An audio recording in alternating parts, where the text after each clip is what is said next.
Hey, this is Heather from the Renaissance English History Podcast, and this is your Tutor Minute for July the 5th. Today, July 5th, 1589, Joan Coney was hung as a witch in Chelmsford in Essex.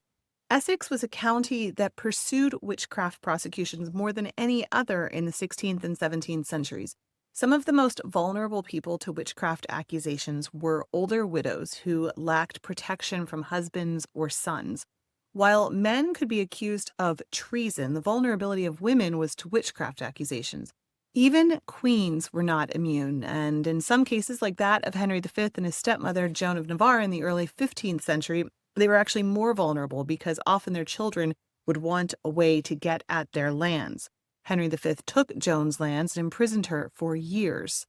A century later, Anne Boleyn would be accused of witchcraft and placing a spell on Henry VIII.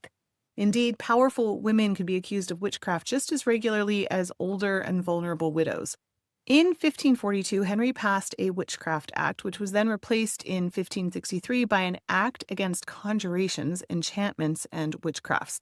The Elizabethan authorities were growing fearful of magic and witches during this time period.